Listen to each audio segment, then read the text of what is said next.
36 जिल्हे, 36 बातम्या. News G9 Maharashtra. उत्तर तुमच्या प्रश्नांची.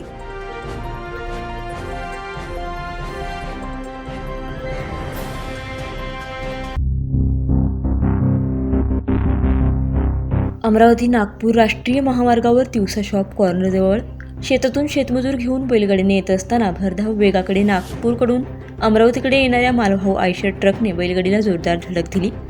या अपघातात बैलगाडीवरील 3 शेतमजूर गंभीर जखमी झाले आणि बैलगाडीचे दोन्ही बैल जखमी झाले असून एक बैल गंभीर आहे.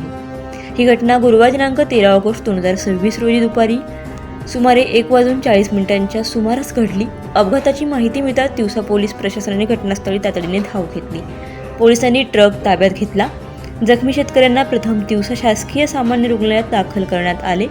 प्राथमिक उपचारानंतर त्यांना पुढील उपचारासाठी अमरावती जिल्हा सामान्य रुग्णालयात पाठविण्यात आले. जखमींमध्ये किसन हिरवाळे वय वर्ष 50 राहणार तिवसा हे गंभीर प्रमाणात जखमी झाले असून 2 शेतमजूर हे किरकोळ जखमी. संकेत भोंबे वय वर्ष 25 राहणार तिवसा, अंकुश ठाकरे वय वर्ष 32 राहणार तिवसा यांचा समावेश आहे. अपघातास कारणीभूत ठरलेला MH16 DP 0301 क्रमांकाचा मालवाहू ट्रक टाटा आयशर असल्याची माहिती असून ट्रकने बैलगाडीला धडक दिल्याने हा अपघात घडला. या प्रकरणी तिवसा पोलिसांकडून पुढील तपास सुरू आहे. न्यूज G9 महाराष्ट्रासाठी तालुका प्रतिनिधी नंदकिशोर मते, तिवसा.